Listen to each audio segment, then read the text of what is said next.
നമസ്കാരം. വീഗനിസം എന്നത് പലതുകൊണ്ടും അല്ലെങ്കിൽ എല്ലാം കൊണ്ടും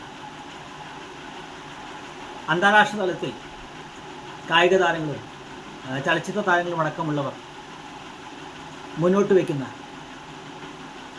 പ്രകൃതിയിലെ എല്ലാ ജീവജാലങ്ങളിൽ പെടുന്ന ഒന്നു മാത്രമാണ് മനുഷ്യൻ എന്ന മഹത്തായ ദർശനമാണ്. അതോടൊപ്പം തന്നെ വൺ ഹെൽത്ത് എന്ന സാമൂഹിക ആശയത്തോടുള്ള അല്ലെങ്കിൽ ആ ആശയത്തിൻ്റെ പ്രചാരണം കൂടിയാണ്.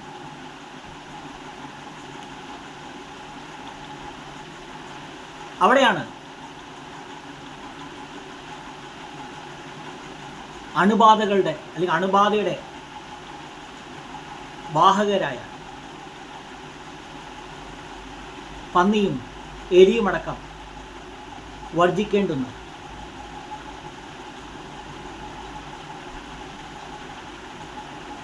തൊഴുത്തും കന്നുകൂട്ടും ചേരുന്ന ഒരു സ്വാശ്രയ ഭക്ഷ്യ സംസ്കാരത്തെ ഓർമ്മിപ്പിക്കുന്ന പശുവുമെല്ലാം ബിംബങ്ങളായി വന്ന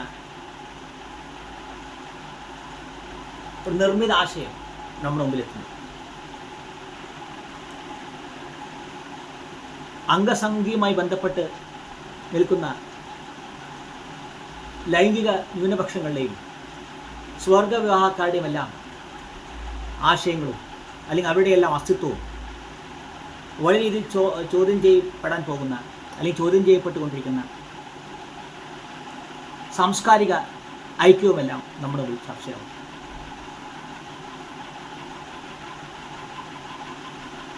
പോർക്ക് ഫെസ്റ്റിവൽ എന്ന് പറയുന്നത് അല്ലെങ്കിൽ പന്നിയിറച്ചിയുമായി ബന്ധപ്പെട്ട് നടത്താൻ പോകുന്ന DYFI നടത്താൻ പോകുന്ന നടത്തിക്കൊണ്ടിരിക്കുന്ന ധനസമാഹരണവും അതുമായി ബന്ധപ്പെട്ട് ഉള്ള പ്രതികരണവുമെല്ലാം പലതുകൊണ്ടും ആഗോള സാമൂഹിക യാഥാർത്ഥ്യത്തിൻ്റെ പ്രതിഫലനങ്ങൾ. നിലനിൽപ്പിന് വേണ്ടിയുള്ള ഉദ്ദേശശുദ്ധിയെ ഒരു രീതിയിൽ പോലും ആത്മാർത്ഥത കൽപ്പിക്കേണ്ടാത്ത നയങ്ങളാണെങ്കിൽ പോലും എങ്ങനെ അത് ഒരു വലിയ സാമൂഹിക യാഥാർത്ഥ്യത്തിൻ്റെ പ്രതിഫലനമാകുന്നു അല്ലെങ്കിൽ ആകേണ്ടതുണ്ട് എന്നുള്ള ചർച്ചയിലേക്കാണ് നമ്മൾ കിടക്കുന്നത്. മതവുമായി ബന്ധപ്പെട്ട വിഷയങ്ങൾ ആവർത്തിച്ച് ചർച്ച ചെയ്യപ്പെടേണ്ടി വരുന്നതിൻ്റെ വൈക്ലഭ്യം അംഗീകരിക്കുമ്പോഴും മതമുക്തമായ ഒരു സാമൂഹിക രാഷ്ട്രീയ സംസ്കാരം അല്ലെങ്കിൽ മതമുക്തം എന്ന് പറയുന്നത് മതമോ വിശ്വാസമോ ഇല്ലാതെ ആവണം എന്നുള്ളതാണ്. ഒരു സമൂഹത്തിൻ്റെ ചലനങ്ങളെ സാമ്പത്തികമായ ആരോഗ്യപരമായ അല്ലെങ്കിൽ സാമൂഹികമായ മുന്നോട്ടുള്ള പ്രയാണത്തെ നിയന്ത്രിക്കാൻ മതങ്ങൾക്ക്, വിശേഷം മതങ്ങൾ എന്ന പേരിൽ കരുത്താർജിക്കുന്ന പൗരോഹിത്യത്തിന് എല്ലാ കാലത്തും മനുഷ്യൻ സാമൂഹിക ജീവിയായി മാറിയ മുതൽക്കുള്ള ഓരോ ഘട്ടത്തിലും ഇത്തരം പൗരോഹിത്യത്തിൻ്റെ ഇടപെടൽ ഉണ്ടാകും. മതത്തിൻ്റെ പേരിൽ നടത്തുന്നത് പൗരോഹിത്യത്തിൻ്റെ ഇടപെടലാണ് എന്നുള്ളത് എല്ലാ കാലത്തും നമ്മൾ തിരിച്ചറിഞ്ഞിട്ടുള്ളതാണ്. അതിനെതിരെയുള്ള പോരാട്ടമാണ് ഓരോ കാലഘട്ടത്തിലും നവോത്ഥാനത്തിനും പുരോഗമന കാഴ്ചപ്പാടുള്ള സംഭവങ്ങൾക്കും വഴി ഒരുക്കി. ആ ചർച്ചയിലേക്കാണ് നമ്മൾ കടക്കുന്നത്.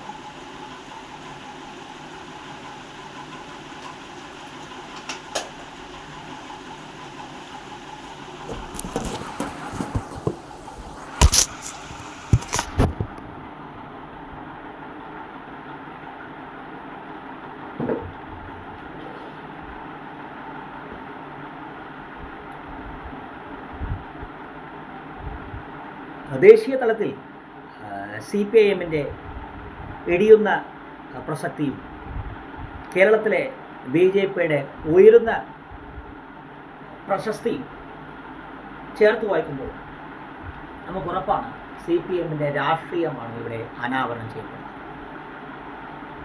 എങ്കിൽ പോലും അത് എങ്ങനെ നമുക്ക് സാമൂഹികമായി ഉപയോഗിക്കാം എന്നുള്ളതാണ് ഇവിടെ ചർച്ച ചെയ്യുന്നത്. നിസ്കരിക്കാനുള്ള നിസ്കാര സ്ഥലം തേടിയുള്ള MSFകാരുടെ അടക്കമുള്ള അല്ലെങ്കിൽ SF അനുഭാവികളുടെ അടക്കമുള്ള ചില ശ്രമങ്ങളും അത് സൃഷ്ടിച്ച പ്രത്യാഘാതങ്ങളും നമ്മൾ കണ്ടിട്ടുണ്ട്. ആ നിസ്കരിക്കാനുള്ള ഇടത്തിന് വേണ്ടിയുള്ള മഹാപോരാട്ടത്തിൽ DYFIക്കാരും മുസ്ലിം മതം നേതാക്കളും പ്രകടിപ്പിച്ചു എന്ന് നമുക്ക് തോന്നിയ സംയമനം, ആ സംയമനത്തിൽ നിന്നുകൊണ്ടാണ്, ആ സംയമനത്തിൻ്റെ ഉദ്ദേശത്തിൽ നിന്നുകൊണ്ടാണ് നമ്മൾ ഈ ചർച്ചയിലേക്ക് കിടക്കുന്നത്. കാരണം ഇതിൽ DYFIയുടെ സംയമനം എന്തുകൊണ്ടാണെന്നുള്ളതിൻ്റെ തെളിവാണ് ഈ പറഞ്ഞ പോക്ക് ഫെസ്റ്റിവൽ എന്ന് പറയുന്നത്. വലിയോളം അതിന് 100% യോജിക്കുന്ന ഒരാളാകുമ്പോഴും നേരത്തെ പറഞ്ഞ സംയമനം എന്തുകൊണ്ടാണെന്നുള്ളതിൻ്റെ തെളിവാണ് ഇത് കാണിക്കുന്നത്. രണ്ടാമത്തേതാണ് മുസ്ലിം മത നേതാക്കൾ കാണിച്ച സംയമനം എന്ന് പറയുന്നത്. അത് ജോസഫ് മാഷിൻ്റെ കാര്യത്തിലായാലും, കുന്തിരിക്കം കരുതി വെക്കാൻ പറഞ്ഞതിൻ്റെ കാര്യത്തിലായാലും, VP സുറയുടെ കാര്യത്തിലായാലും, ഹരിതയിലെ വനിതാ നേതാക്കളുടെ കാര്യത്തിലായാലും ഒക്കെ നമ്മൾ കണ്ടിട്ടുണ്ട്. എന്നാൽ അതൊന്നുമില്ലാത്ത ഒരു ധൃതിയിലുള്ളൊരു സംയമനം വന്നതിന് പിന്നിൽ സ്ത്രീകളുടെ ആരാധനയുമായി ബന്ധപ്പെട്ട വിഷയം ചർച്ചയാവുമോ എന്നുള്ള ആശങ്ക തന്നെയാണ്. അവിടെയാണ് നമ്മൾ ഈ ചർച്ച അതിൻ്റെ പ്രധാനപ്പെട്ട ഘട്ടത്തിലേക്ക് കടക്കുന്നത്. അവിടെയാണ് നമ്മൾ പശുവിലേക്കും ലിംഗ ന്യൂനപക്ഷങ്ങളിലേക്കും വനിതാ പൂജാരിമാരിലേക്കും എല്ലാം കടക്കുന്നത്, അല്ലെങ്കിൽ കടക്കേണ്ടത്.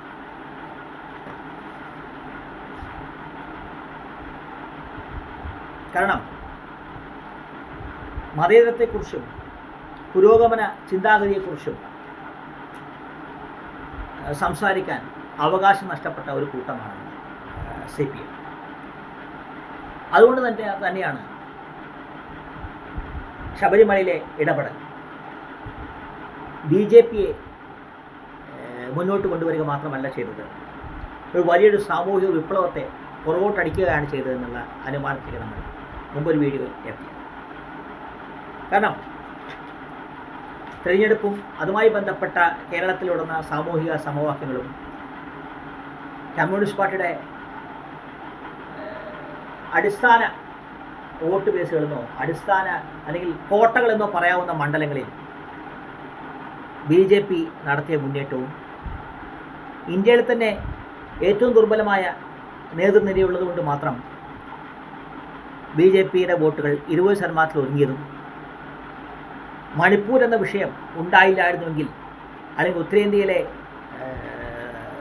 ബജ്രംഗൽ പോലെയുള്ള സംഘടനകളുമായി ക്രിസ്ത്യൻ മിഷന്മാർക്ക് ഉള്ള പ്രശ്നങ്ങൾ ഉണ്ടായില്ലായിരുന്നെങ്കിൽ BJP ലഭിക്കുമായിരുന്ന വോട്ട് ശതമാനത്തെക്കുറിച്ച് നമ്മൾ ചിന്തിച്ചു കഴിഞ്ഞാൽ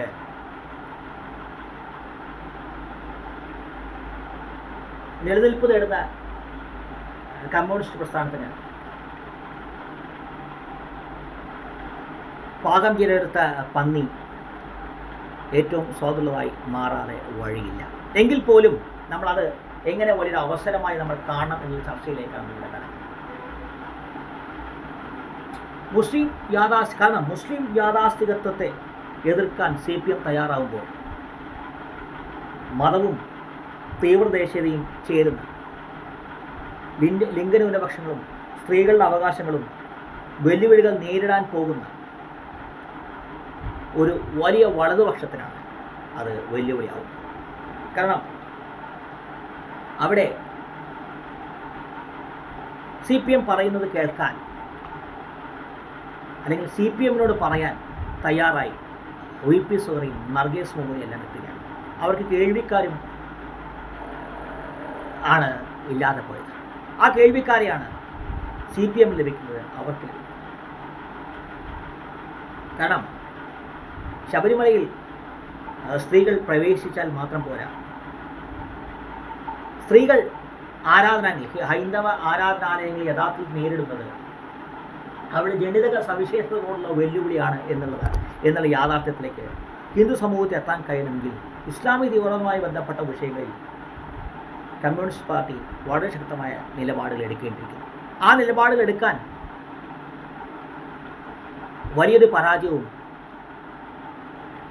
KSRTC ബസ്സിന് മുന്നിലെ സച്ചിൻ ദേവും എല്ലാം വേണ്ടി വന്നു എന്നുള്ളത് സങ്കടകരമാണെങ്കിൽ പോലും പുരോഗമനപരമായ നിലപാടുകളിലേക്ക് എല്ലാ എല്ലാ സമുദായങ്ങളും കടന്നു ചെല്ലുകയും ആ സമുദായത്തിലെ പ്രമാണിമാരെന്ന് പറയുന്നവർക്ക്, അത് ലീഗാവാം, NSS ആവാം,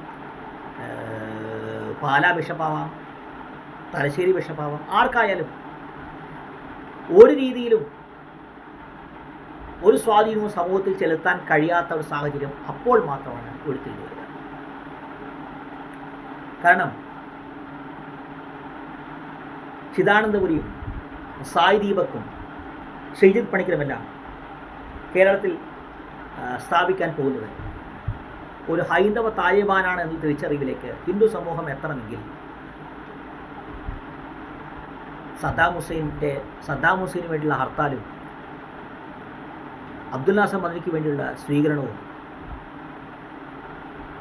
ഹമാസിന് വീഡിയോ കോൾ വഴി ഹമാസ് നേതാവിൻ്റെ വീഡിയോ ചാറ്റിന് കാത്തിരിക്കുന്ന കോഴിക്കോട്ടെ MSFകാരും ഇല്ലാതാവേണ്ടിയിരിക്കുന്നു.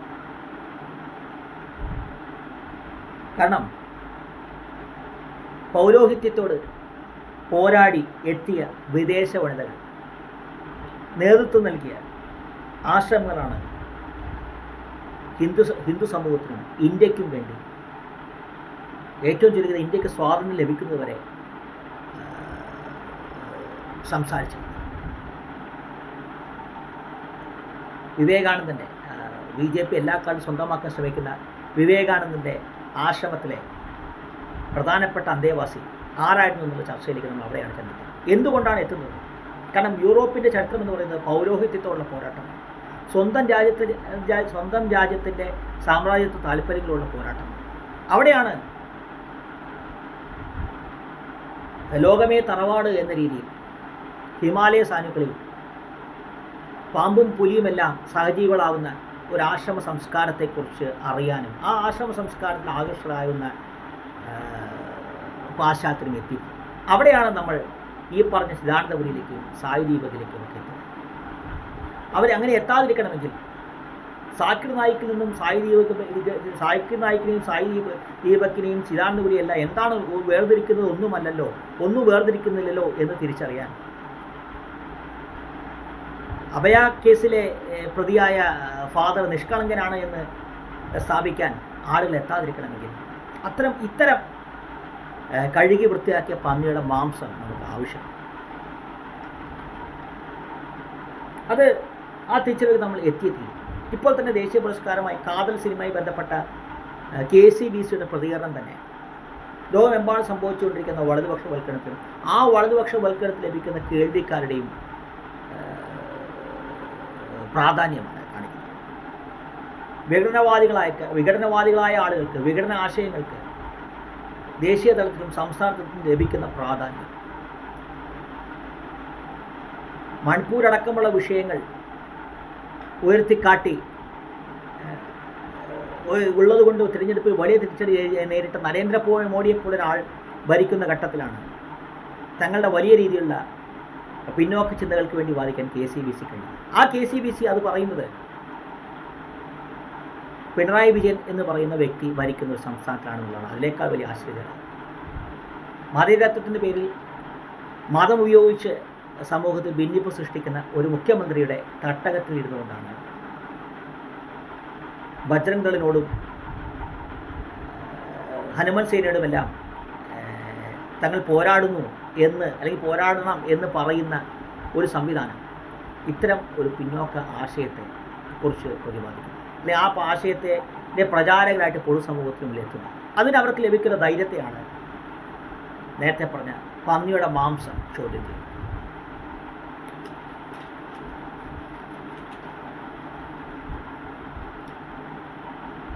കാരണം നേരത്തെ പറഞ്ഞ സിസ്റ്റർ അഭയും ജോസഫ് മാഷ്ടെ കൈപ്പത്തിയുമെല്ലാം നമ്മുടെ മുമ്പിൽ ഇങ്ങനെ കിടക്കുന്നുണ്ട് എന്നുള്ളത് നമ്മൾ ഓർമ്മിക്കേണ്ട കാര്യം. ഇത് ലോകമെമ്പാടും പൗരോഹിത്യം ശക്തി പ്രാപിക്കുന്നുണ്ട്. അത് റഷ്യയിലായാലും റഷ്യയിൽ പോലും ക്രൈസ്തവ സഭകൾക്ക് വ്ളാഡിമിർ പുടിൻ വന്നതിന് ശേഷം സ്റ്റാലിനെയും ലെനിനെയും ഒക്കെ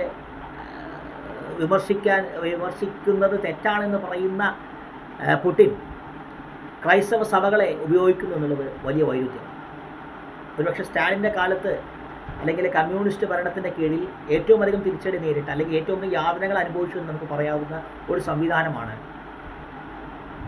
വ്ളാഡിമിർ പുടിന് അല്ലെങ്കിൽ ആ സംവിധാനത്തെയാണ് വ്ളാഡിമിർ പുടിൻ കൂടെ നിർത്തുന്നത് എന്ന് നമ്മൾ മനസ്സിലാക്കുമ്പോൾ പൗരോഹിത്യത്തിൻ്റെ ശക്തിയാണ് അവിടെ നമ്മൾ തിരിച്ചറിയുന്നത്.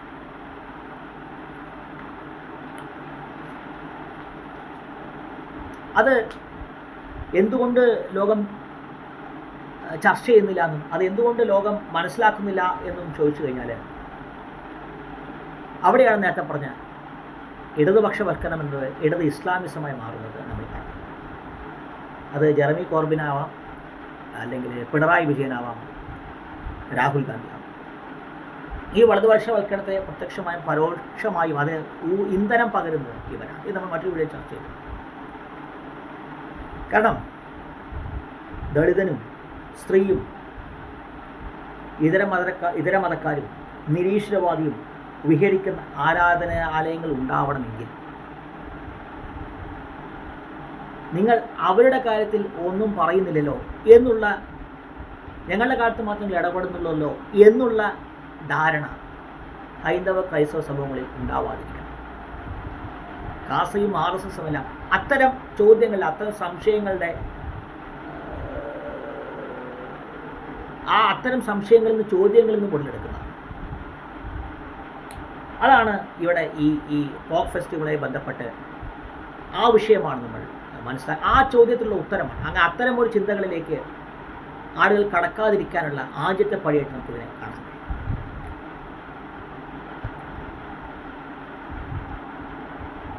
കാരണം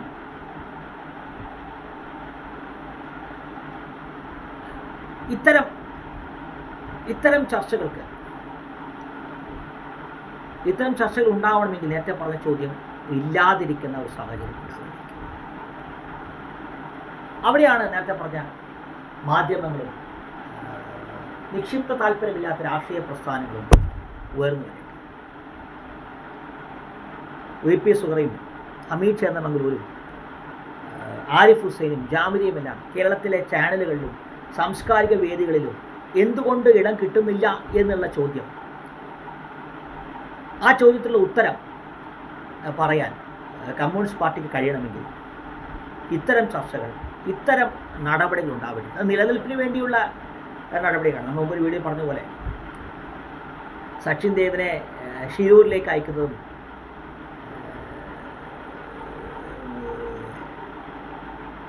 റിയാസ് ചാനൽ ചർച്ചകളിൽ പക്വതയോടെ ഇടപെടുന്നതെല്ലാം അത്തരമൊരു തിരിച്ചറിവിൻ്റെ ഭാഗമാണ്. ആ തിരിച്ചറിവിൻ്റെ ഭാഗമായിട്ട് തന്നെയാണ് ഈ ഒരു പോപ്പ് ഫെസ്റ്റിവൽ സംഭവിക്കുന്നത്.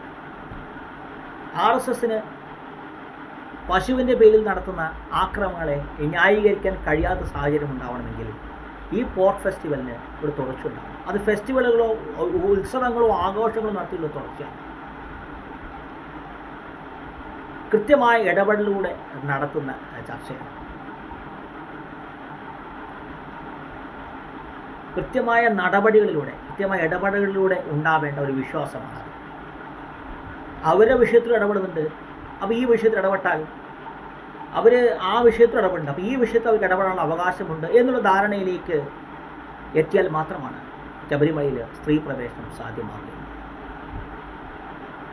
അഭയ കേസിലെ പ്രതിയെ ന്യായീകരിക്കാൻ കഴിയാതെ വരികയും ഇതൊരു വേദനിപ്പിക്കുന്ന യാഥാർത്ഥ്യമാണ്. അവൻ്റെ കാല് തല്ലിയൊടിച്ച ശേഷം എൻ്റെ കാല് തല്ലിയൊടിച്ചോളൂ, നിങ്ങൾ അവൻ്റെ കാല് തല്ലിയൊടിച്ചുള്ളൂ എന്നുള്ള രീതിയിലുള്ള ഒരു ചോദ്യം തന്നെ ആണെങ്കിൽ പോലും അതിൽ വലിയ യാഥാർത്ഥ്യമുണ്ട്, രാഷ്ട്രീയമായ ചില യാഥാർത്ഥ്യമുണ്ട്. സാമൂഹിക സാംസ്കാരിക വിഷയങ്ങളിലെ ആത്മാർത്ഥമായ ഇടപെടലുകൾക്ക് ഇടമില്ലാത്ത വിധം ഇത്തരം ഇടങ്ങൾ, സാമൂഹിക ഇടങ്ങൾ ചുരുങ്ങിയ സ്ഥിതിക്ക്, സാമൂഹിക ഇടങ്ങൾ എന്നത് സാമൂഹ്യ മാധ്യമങ്ങളായി മാറിയ സ്ഥിതിക്ക് രാഷ്ട്രീയ നിലപാടുകളിലൂടെ അവയുടെ ആത്മാർത്ഥത എത്ര തന്നെ ചോദ്യം ചെയ്താലും, എത്ര തന്നെ സംശയിച്ചാലും രാഷ്ട്രീയമായ ഇടപെടലിലൂടെ മാത്രമാണ് ഇതെല്ലാം സാധ്യമാവുക എന്നുള്ള യാഥാർത്ഥ്യത്തിൽ നമ്മൾ പഠിക്കുന്നത്. വിഭജിക്കാൻ വേണ്ടിയാണെങ്കിൽ പോലും ഇംഗ്ലീഷ് വിദ്യാഭ്യാസം അടക്കമുള്ളവ കേരളത്തിൻ്റെ, ഇന്ത്യയുടെ സാമൂഹിക ഭൂപടത്തിൽ ചെലുത്തിയ മാറ്റങ്ങളെക്കുറിച്ച് നാം ചർച്ച ചെയ്തു. ബ്രിട്ടൻ്റെ വിഭജന രാഷ്ട്രീയം ഇന്ത്യ എത്രമാത്രം ശാക്തീകരിച്ചു എന്നുള്ളത് ആ അർത്ഥത്തിൽ നമ്മൾ പഠിക്കേണ്ടിട്ടുണ്ട്. ജാതി വ്യവസ്ഥയിൽ നിന്നൊരു മോചനം മാത്രമാണ് അവിടെ ഇന്ത്യക്കാർക്ക് ബാക്കിയുണ്ടായത്. അത് സംഭവിക്കാതെ പോയതിന് പ്രധാനപ്പെട്ട കാരണം ഇസ്ലാമിക തീവ്രവാദവുമായി ബന്ധപ്പെട്ട വിഷയങ്ങളിൽ നെഹ്റു അടക്കമുള്ളവർ എടുത്ത നയങ്ങൾ തന്നെയാണ്. അതിന് വലിയ അളവോളം മാറ്റം വരണമെങ്കിൽ രാഷ്ട്രീയമായി ശാക്തീകരിക്കപ്പെടണം എന്നുള്ള ധാരണയിലേക്ക് ഓരോ സമൂഹം എത്തിയതിനെക്കുറിച്ച് നമ്മൾ മറ്റൊരു വീഡിയോ ചർച്ച ചെയ്തു. അവിടെയാണ് മാധ്യമങ്ങളും രാഷ്ട്രീയ പ്രസ്ഥാനങ്ങളും സാംസ്കാരിക മേഖലയുള്ളവരും സത്യം വിളിച്ചു പറയുക എന്നത് ദൗത്യമല്ല, നിയോഗമാണെന്നുള്ള യാഥാർത്ഥ്യത്തിലേക്ക് എത്തിയിട്ട് വലിയ തെറ്റും വലിയ നിന്ദയും വലിയ ഒറ്റപ്പെടലുകൾക്ക് വഴിവെച്ചവയും എല്ലാം ചേർന്ന് രൂപപ്പെടുത്തിയെടുത്തവയാണ് യാഥാർത്ഥ്യം. ആ യാഥാർത്ഥ്യങ്ങൾ കാലത്തോട് സംവദിക്കുമ്പോഴാണ് അത് ദൃഢമാവുന്നത്. ഇന്ത്യൻ ഭരണഘടനയിലെ ഭരണഘടനാ ഭേദഗതി എന്ന ആശയവും ഈ ആദർശങ്ങളെ, ഈ പ്രപഞ്ച യാഥാർത്ഥ്യത്തെയാണ് ശരിവെക്കുന്നത്. കൊല ചെയ്യപ്പെട്ട ഗണിതശാസ്ത്രജ്ഞയും മറക്കുടയും ശുചീന്ദ്രൻ കൈമുക്കും സൽമാൻ റുഷ്ദിയും എല്ലാം സൂര്യനെ ചുറ്റുന്ന ഭൂമിയെപ്പോലെ അടുക്കളയിൽ നിന്ന് അരങ്ങത്തേക്ക് പുറത്തു വരികയാണ്. ആ മറ നീക്കി പുറത്തു വരികയാണ്. കാരണം പൗരോഹിത്യത്തിൻ്റെ അരങ്ങിൽ നിന്നാണ് അവർ ആൾക്കൂട്ടത്തിലേക്ക് വരുന്നത്. ഇരുട്ടിനെ മറികടന്നാണ് അവർ വെളിച്ചത്തിലേക്ക് വരുന്നത്. കാരണം ഒന്നിപ്പിക്കാനും ഭിന്നിപ്പിക്കാനും ഒരേപോലെ ഉപയോഗിക്കാൻ കഴിയുന്നതാണ് മതം. ഇതിൽ രണ്ടാമത്തേതിന് കമ്മ്യൂണിസ്റ്റ് പാർട്ടി മതത്തെ ഉപയോഗിച്ചപ്പോൾ, അല്ലെങ്കിൽ കോൺഗ്രസ് ഉപയോഗിച്ചപ്പോൾ, വലതുപക്ഷം എന്ന് പറയുന്നത് ഇതിനെ ഒന്നിപ്പിക്കാൻ വേണ്ടി ഉപയോഗിച്ചു. ആ ഒന്നിപ്പിക്കലിലെ ആത്മാർത്ഥത ഇല്ലായ്മയാണ് നമുക്ക് സംവരണ വിഷയങ്ങളായിട്ട് നമ്മുടെ മുന്നിൽ പുറത്തു വരുന്നത്. അവിടെയാണ് സ്ത്രീ ശാക്തീകരണവും ലിംഗന്യൂനപക്ഷവും എല്ലാം വിഷയമാകുന്നത്. മിഷണറി സ്ഥാപനങ്ങളുടെ അതിന് നമുക്ക് ചേർത്ത് വായിക്കാവുന്ന മിഷണറി സ്ഥാപനങ്ങളും ആശ്രമങ്ങളുമായി ബന്ധപ്പെട്ട അല്ലെങ്കിൽ സന്യാസവുമായി ബന്ധപ്പെട്ട തെറ്റായ ധാരണ. ഈ വലതുപക്ഷത്തിൻ്റെ പ്രതിനിധികളാണ് ഇവയെല്ലാം. ഇത് അംഗസംഖ്യയുമായി ബന്ധപ്പെട്ട സാംസ്കാരികമായ ഒന്നിപ്പിക്കൽ എന്ന പേരിലുള്ള അംഗബലം കൂട്ടലുമായി ബന്ധപ്പെട്ട ഒരു പ്രത്യേക രാഷ്ട്രീയ സംവിധാനം. ആ രാഷ്ട്രീയ സംവിധാനത്തിന് കീഴിലാണ് വലതുപക്ഷം രൂപപ്പെട്ടുകൊണ്ടിരിക്കുന്നത്. ആ വലതുപക്ഷത്തെ എതിർക്കാനുള്ള നടപടികളിലേക്കാണ് നമ്മൾ കടക്കേണ്ടത്. മിഷണറി സ്ഥാപനങ്ങളുടെ ഇന്ത്യയിലും ആഫ്രിക്കയിലുമുള്ള വലിയ രീതിയിലുള്ള വളർച്ചയ്ക്ക് സഹായിച്ച ഘടകങ്ങളാണ് ഗോത്രം. ആ ഗോത്രങ്ങളിലെ അസമത്വം, അതിൻ്റെ ഒരു പ്രതിപ്രവർത്തനമായിട്ടാണ് സ്വാതന്ത്ര്യാനന്തര അല്ലെങ്കിൽ ശീതയുദ്ധാനന്തര ലോകത്ത് ഓഷോയടക്കമുള്ളവർ വരുന്നത്. നേരത്തെ പറഞ്ഞ പോലെ പൗരോഹിത്യവും പുരുഷ കേന്ദ്രീകൃതവുമായ ഒരു സമൂഹം നിയന്ത്രണം ഏറ്റെടുക്കാൻ തുടങ്ങിയപ്പോൾ, അല്ലെങ്കിൽ ജനാധിപത്യത്തിലേക്കും സ്വന്തം രാജ്യങ്ങളുടെ തന്നെ സാമ്രാജ്യത്വ താല്പര്യങ്ങളോടുമുള്ള പോരാട്ടത്തിലൂടെ അല്ലെങ്കിൽ അതിനെതിരെയുള്ള പോരാട്ടത്തിലൂടെ സാമൂഹികമായ സ്വതന്ത്ര ചിന്താഗതി കൈവരിച്ച യൂറോപ്പിൽ അല്ലെങ്കിൽ പാശ്ചാത്യ ലോകത്ത്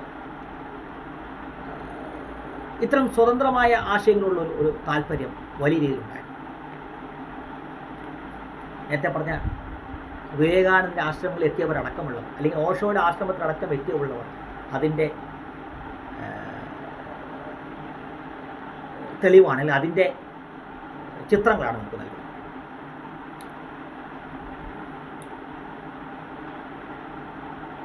ഇന്ന് അതിൻ്റെ വൈരുദ്ധ്യങ്ങൾ നമുക്ക് കാണാൻ കഴിയും. ശ്രീരാമകൃഷ്ണ മിഷനിൽ നിന്ന് ഓഷോയിലേക്ക് എത്തുമ്പോൾ നമുക്ക് ആ വൈരുദ്ധ്യം വളരെ പ്രകടമായിട്ട് കാണാൻ കഴിയും.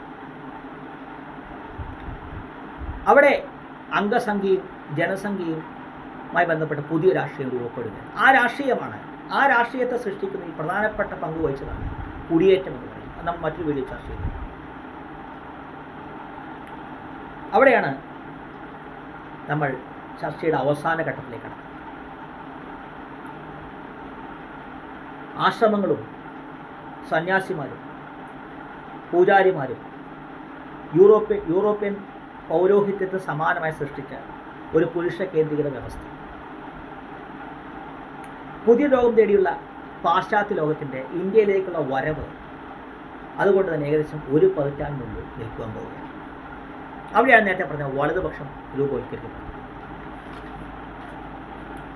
സ്വതന്ത്ര ചിന്താഗതി പുരുഷ കേന്ദ്രീകൃതമല്ലാത്ത വ്യവസ്ഥിതി. ഇവിടെ ഈ രണ്ടിടത്തുമാണ് സ്ത്രീകളുടെ സ്വാതന്ത്ര്യവും ലിംഗന്യൂനപക്ഷങ്ങളുടെ സ്വാതന്ത്ര്യവും വിമർശനവും ജനാധിപത്യവും ഉണ്ടാകുന്നത്. പൗരോഹിത്യത്തിനെതിരെയുള്ള പോരാട്ടത്തിൽ വിജയിച്ച ഒരു സമൂഹമാണ്, അല്ലെങ്കിൽ ആ പോരാട്ടം വളരെ ആർജവത്തോടെ നടത്തിയ ഒരു സമൂഹമാണ്, അഭ്യസ്തവിദ്യരായ സമൂഹമാണ് വിവേകാനന്ദനടക്കമുള്ള ആശ്രമങ്ങളിലെത്തിയത്. എന്നാൽ അത് പുരുഷ കേന്ദ്രീകൃതമായ വ്യവസ്ഥയായി മാറുന്നത് നമ്മൾ കാണുന്നുണ്ട്. അപ്പോൾ പാശ്ചാത്യ ലോകത്ത് വലിയ രീതിയിലുള്ള വലതുപക്ഷം രൂപവൽക്കരിക്കപ്പെട്ടുകൊണ്ടിരിക്കുകയാണ്. ഈ വലതുപക്ഷം എന്ന് പറയുന്നത് നേരത്തെ പറഞ്ഞ പോലെ അംഗസംഖ്യ കൂട്ടേണ്ടതിൻ്റെയും ഒരേ ആശയത്തിൽ, ഒരേ ഭാഷയിൽ, ഒരേ മതത്തിൽ, ഒരേ പൈതൃകത്തിൽ വിശ്വസിക്കുന്നവർ ഒന്നിച്ച് ചേരണമെന്നും അവരുടെ എണ്ണം കൂട്ടണമെന്നും വിശ്വസിക്കുന്ന ഒരു സംവിധാനം പാശ്ചാത്യ ലോകത്ത് ഉയർന്നു വരുമ്പോൾ പുരുഷ കേന്ദ്രീകൃതമായൊരു വ്യവസ്ഥ ഉള്ള ഈ ഹൈന്ദവ ആശ്രമ അല്ലെങ്കിൽ സന്യാസ സമൂഹങ്ങൾക്കിടയിൽ നിന്നും സമൂഹങ്ങൾക്കിടയിലേക്ക് യൂറോപ്പിൽ നിന്നുള്ള ഒരു ഇറക്കുമതി ഇത് നമുക്ക് പ്രതീക്ഷിക്കാൻ കഴിയും. ക്രിസ്ത്യൻ മിഷണറി സ്ഥാപനങ്ങളുടെ കാര്യത്തിൽ നമ്മളിത് പറഞ്ഞു. ഇന്ത്യൻ ജാതി വ്യവസ്ഥയുമായി ബന്ധപ്പെട്ട കാര്യങ്ങളും ക്രിസ്ത്യൻ മിഷണറികളും RSSുമായുള്ള സംഘർഷങ്ങളും, കേരളം പോലെ സാമൂഹിക പുരോഗതിയുള്ള സമൂഹത്തിൽ മിഷണറികളിലും RSS തമ്മിൽ സംഘർഷമില്ലാത്തതിൻ്റെ കാര്യമൊക്കെ നമ്മൾ ചർച്ച ചെയ്യും. അതിന് സമാനമായ സാഹചര്യങ്ങൾ ഇവിടെ ഉണ്ടാകും. അവിടെയാണ് നേരത്തെ പറഞ്ഞ അംഗസംഖ്യയുമായി ബന്ധപ്പെട്ട രാഷ്ട്രീയത്തിലേക്ക് നമ്മൾ എത്തുന്നത്. കാരണം ജോൺ ഓഫ് ആർക്കിനെയും അമൃതാനന്ദമയി ആശ്രമത്തിലെ സത്നന്ദ് സിംഗിനെയും വേർതിരിക്കുന്ന ഒരേയൊരു ഘടകം എന്ന് പറയുന്നത് കുറച്ച് നൂറ്റാണ്ടുകൾ ദൂരം മാത്രമാണ്. ആ തിരിച്ചറിവിലേക്ക് അഭ്യസ്തവിദ്യരായ ആളുകൾ എത്തുമ്പോൾ നേരത്തെ പറഞ്ഞ ആശ്രമ സന്യാസ സംസ്കാരത്തിലൂടെ മതം ഉത്തേജിപ്പിക്കാം എന്നുള്ള ധാരണ ഇല്ലാതാവുക. സന്യാസം എന്നതിന് ആധുനിക മനുഷ്യൻ്റെ നിർവചനത്തിലുള്ള വിവേകാനന്ദനെ പോലെയുള്ളവരോ അല്ലെങ്കിൽ സഹസ്രാബ്ദങ്ങൾക്ക് മുമ്പുള്ള ഇന്ത്യൻ സന്യാസിമാർ അല്ലെങ്കിൽ ഇന്ത്യ എന്ന് പറയുന്നത് ഭൂഖണ്ഡമാണ് ഉണ്ടായിരുന്നെങ്കിൽ അവിടെയുള്ളവർ നൽകിയിരുന്ന ഒരു വിശേഷണവുമല്ല അത് എന്നുള്ളതും യൂറോപ്പിലെ പൗരോഹിത്യത്തിന്, പുരുഷ കേന്ദ്രീകൃതമായ പൗരോഹിത്യത്തിന്, ഈ പൗരോഹിത്യം എന്ന് പറയുന്നത് തന്നെ പുരുഷ കേന്ദ്രീകൃതമാണ് എന്ന തിരിച്ചറിവിലേക്ക് യൂറോപ്യൻ സമൂഹം, പാശ്ചാത്യ സമൂഹം എത്തുന്നതോടെ ഇവ രണ്ടും തമ്മിൽ വേർതിരിക്കാൻ കഴിയാതെ വരികയും ഒന്നിന് മറ്റൊന്നിനെ ആകർഷിക്കാൻ കഴിയാതെ വരികയും ചെയ്യുകയാണ്. മതപ്രചാരം എന്നുള്ളത് ഏറെക്കുറെ അസാധ്യമാകുമ്പോൾ നിങ്ങളുടെ സംസ്കാരത്തിലും നിങ്ങളുടെ മതത്തിലും അഭിമാനം കൊള്ളുന്നവരെ സൃഷ്ടിക്കേണ്ട സാഹചര്യം ഉണ്ടാകുമ്പോൾ യൂട്യൂബ് വഴി ഇസ്ലാമിക ഭീകരവാദം വലിയ ഭീഷണി ഉയർത്തുമ്പോൾ വലിയ രീതിയിലുള്ള വലതുപക്ഷവൽക്കരണം നടക്കാൻ പോവുകയാണ്. ആ വലതുപക്ഷവൽക്കരണം എന്ന് പറയുന്നത് നേരത്തെ പറഞ്ഞ അംഗസംഖ്യയുമായി ബന്ധപ്പെട്ടതാണ്, ജനസംഖ്യയുമായി ബന്ധപ്പെട്ടതാണ്. നിങ്ങളുടെ വിശ്വാസങ്ങളിൽ നിങ്ങൾ രീതിയിൽ പിന്തുടരുന്നവരുടെ എണ്ണം എണ്ണം കൂട്ടിയാൽ മാത്രമാണ് നിങ്ങൾക്ക് വളരാൻ കഴിയുക, നിങ്ങൾക്ക് സംഘടിക്കാൻ കഴിയുക. അവിടെയാണ് നേരത്തെ പറഞ്ഞ ലിംഗന്യൂനപക്ഷങ്ങൾ, സ്ത്രീ സ്വാതന്ത്ര്യം, ആരാധനയുമായി ബന്ധപ്പെട്ട പുരോഗമന ചിന്താഗതികൾ എന്നിവയെല്ലാം ഭീഷണിയാണ്. ആ ഭീഷണിയെ പ്രതിരോധിക്കാൻ കഴിയണമെങ്കിൽ മതത്തോട് താല്പര്യമില്ല എന്ന് പറയുകയും ഇടതുപക്ഷമാണെന്ന് പറയുകയും ചെയ്യുന്ന സംവിധാനങ്ങൾ, അത് നേരത്തെ പറഞ്ഞ ജെറമി കോർബിനാവാം, പിണറായി വിജയനാവാം, അവരിൽ നിന്നും ആത്മാർത്ഥമായ നിലപാടുകൾ ഉണ്ടാകേണ്ടത്. ആ ആത്മാർത്ഥമായ നിലപാടുകൾ ഉണ്ടാവാത്തിടത്തോളം കാലം മെലോണി ഉണ്ടാവും, ചിദാനന്ദപുരി ഉണ്ടാവും. അവിടെയാണ് നേരത്തെ പറഞ്ഞ ഭക്ഷണവും പന്നിയുമെല്ലാം വിഷയമാകും. അവിടെയാണ് നമ്മൾ നേരത്തെ പറഞ്ഞ സംവരണവുമായി ബന്ധപ്പെട്ട ക്രീമി ലെയറും സംവരണമൊക്കെ ചർച്ചയാവുന്നതിനെക്കുറിച്ച്, അല്ലെങ്കിൽ സമൂഹത്തിൽ ഇങ്ങനെ ജാതി സെൻസസുമെല്ലാം ഇങ്ങനെ അവിടെ എവിടെയും തൊടാതെ ഇങ്ങനെ ചുറ്റിക്കറങ്ങിക്കൊണ്ടിരിക്കുന്നു, ഉപഗ്രഹങ്ങളെ പോലെ ചുറ്റിക്കറങ്ങിക്കൊണ്ടിരിക്കുന്നു. സംവരണം ഉപവിഭാഗങ്ങൾക്കായി നൽകുമ്പോൾ അല്ലെങ്കിൽ ഉപവിഭാഗങ്ങൾക്ക് നൽകുമ്പോൾ ഉണ്ടാകുന്ന രാഷ്ട്രീയ ആഘാതം അത് എന്തു തന്നെയായാലും അതിലൂടെ ഉണ്ടാകുന്നത് വലിയ രീതിയിലൊരു ശാക്തീകരണമാണ്. അത് വോട്ട് ബാങ്ക് പൊളിറ്റിക്സ് സൃഷ്ടിക്കുന്ന പ്രത്യാഘാതങ്ങളും അത് രാഷ്ട്രീയ സമവാക്യങ്ങൾ വരുത്തുന്ന വലിയ മാറ്റവുമെല്ലാം ചർച്ച ചെയ്യുമ്പോഴും വലിയ രീതിയിലുള്ള ശാക്തീകരണവും പ്രാതിനിധ്യവും അവിടെ സംഭവിക്കും. അമേരിക്കയിലെ തെരഞ്ഞെടുപ്പുകളും സ്വിംഗ് സ്റ്റേറ്റുകളും കുടിയേറ്റവും നമ്മൾ ചർച്ച ചെയ്തത് അംഗസംഖ്യ വർദ്ധിക്കുമ്പോൾ ഉണ്ടാകുന്ന വോട്ട് ബാങ്കുകളുടെ രൂപവൽക്കരണം എന്നിവയാണ്. ഇന്ത്യയുടെ മൊത്തം ജനസംഖ്യയേക്കാൾ കുറവാണ് യൂറോപ്പിൻ്റെയും അമേരിക്കയും ചേർത്തുള്ള ജനസംഖ്യ എന്ന് പറയുമ്പോൾ വലതുപക്ഷവൽക്കരണവും അംഗസംഖ്യയും രാഷ്ട്രീയമായ ശാക്തീകരണവുമെല്ലാം എത്രമാത്രം പ്രധാനപ്പെട്ടതാണെന്നും സ്വിംഗ് സ്റ്റേറ്റുകൾ എന്ന ആശയം ഇല്ലാതാവുന്നത് നമ്മൾ കാണും. സ്വിംഗ് സ്റ്റേറ്റുകൾ അവ എത്രമാത്രം ആത്മാർത്ഥമുണ്ട് എന്ന് പറഞ്ഞാലും വലിയ രീതിയിലുള്ള പ്രാധാന്യം അർഹിക്കുന്നു. പ്രത്യേകിച്ചും കേരള രാഷ്ട്രീയം അതിനൊരു പ്രധാനപ്പെട്ട ഘടകമാണ്. പ്രധാനപ്പെട്ട വിഷയങ്ങൾ നിങ്ങൾക്ക് ചർച്ച ചെയ്യാൻ കഴിയുകയും ഏകീകൃതമായ രീതിയിൽ ചിന്തിക്കുന്ന ആളുകൾ അല്ലാതാവുകയും അല്ലെങ്കിൽ ഇല്ല എന്നുള്ളതാണ് സ്വിംഗ് സ്റ്റേറ്റുകളുടെ പ്രാധാന്യം. ഒറ്റ വിഷയം ഉപയോഗിച്ച് ഒറ്റ വികാരം ഉയർത്തിക്കൊണ്ട് നിങ്ങൾക്ക് ഒരു സ്ഥലത്ത് ജയിക്കാൻ കഴിയില്ല എന്നുള്ളതാണ് സ്വിംഗ് സ്റ്റേറ്റുകളുടെ പ്രത്യേകത.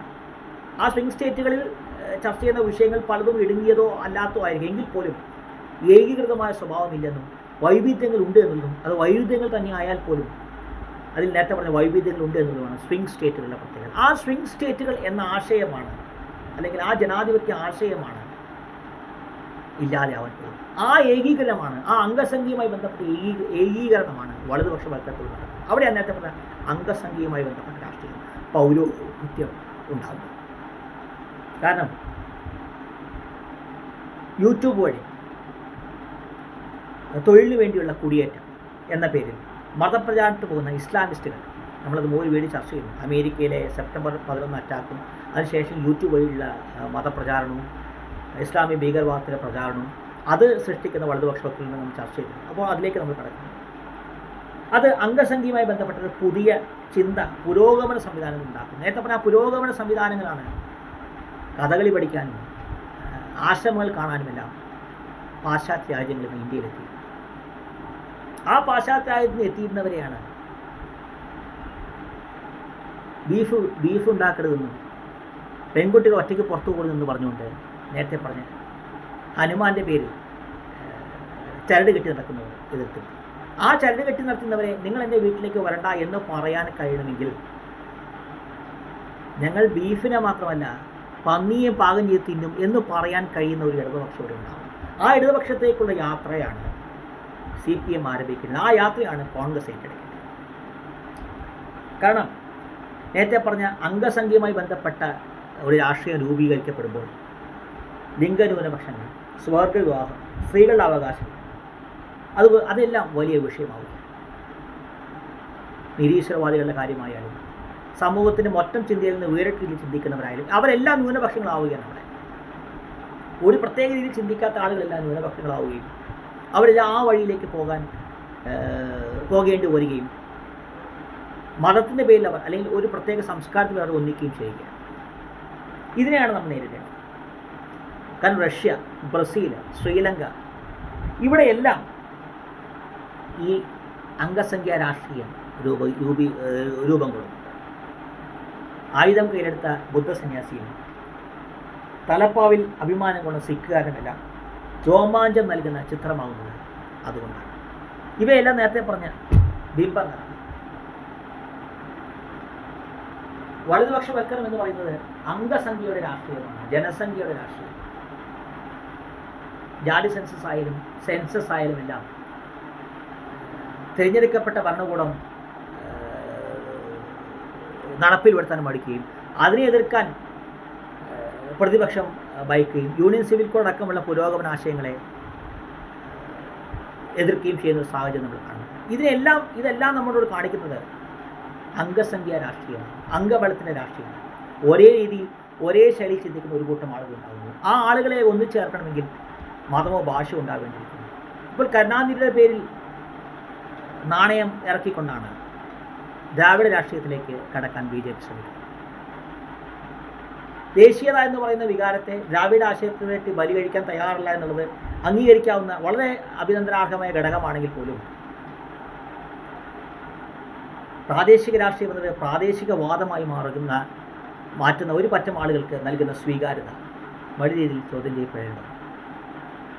അപ്പോൾ വലതുപക്ഷവൽക്കരണം എന്ന് പറയുന്നത് എല്ലാ രീതിയിലും സംഭവിക്കുന്നു.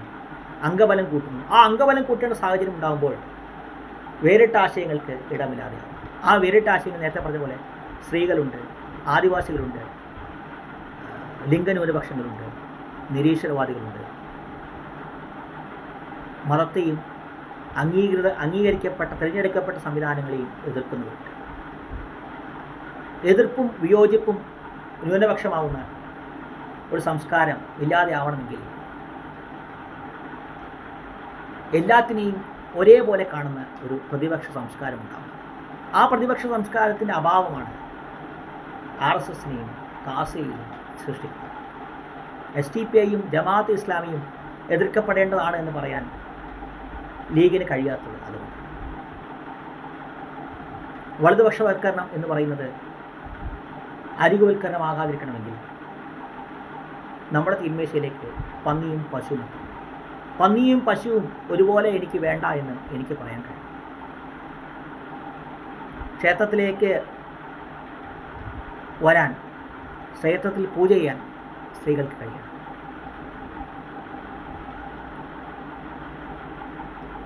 വൈക്കം സത്യാഗ്രഹത്തിൻ്റെ 3/4 നൂറ്റാണ്ട് പിന്നിടുമ്പോൾ പൂജ ചെയ്യാനുള്ള അവകാശത്തിന് വേണ്ടി സ്ത്രീകൾക്ക് പൊരുതാൻ കഴിയുമ്പോൾ സ്ത്രീകൾ അമ്പലത്തിൽ പൂജ ചെയ്യരുത് എന്ന് നിങ്ങൾ പറയുമ്പോൾ നിങ്ങൾ വെല്ലുവിളിക്കുന്നത്, നിങ്ങൾ എതിർക്കുന്നത്, നിങ്ങൾ പരിഹസിക്കുന്നത് സ്ത്രീകളുടെ അല്ലെങ്കിൽ പ്രകൃതി നൽകിയ ജനിതകമായ സവിശേഷതയാണ് എന്ന് പറയാൻ കഴിയുന്ന ആളുകളുണ്ടാവണം. ആ പറയാൻ കഴിയുന്ന ആളുകൾക്ക് പിന്തുണ നൽകുന്ന ഒരു സമൂഹത്തിൽ. അപ്പോൾ വലതുപക്ഷവും ഇടതുപക്ഷവും ഇല്ലാതെയാണ്. എല്ലാ വഴികളും തുറന്നിടുന്ന, കാറ്റും വെളിച്ചവും കടക്കുന്ന പുതിയ പ്രദേശങ്ങളുണ്ടാകും. ആ പ്രദേശങ്ങളിലേക്ക് ലോകത്തിൻ്റെ എല്ലാ ഭാഗത്തു നിന്നും വഴികളുണ്ടാകും. എല്ലാവർക്കും വരാനും എല്ലാവർക്കും പോകാനും തിങ്ങി നിരങ്ങാതെ നിൽക്കാനും കഴിയുന്ന ഒരു പുതിയ വേദി. ആ വേദിയിൽ പശു ഉണ്ടാകും, പന്നി ഉണ്ടാകും, മനുഷ്യരുണ്ടാകും.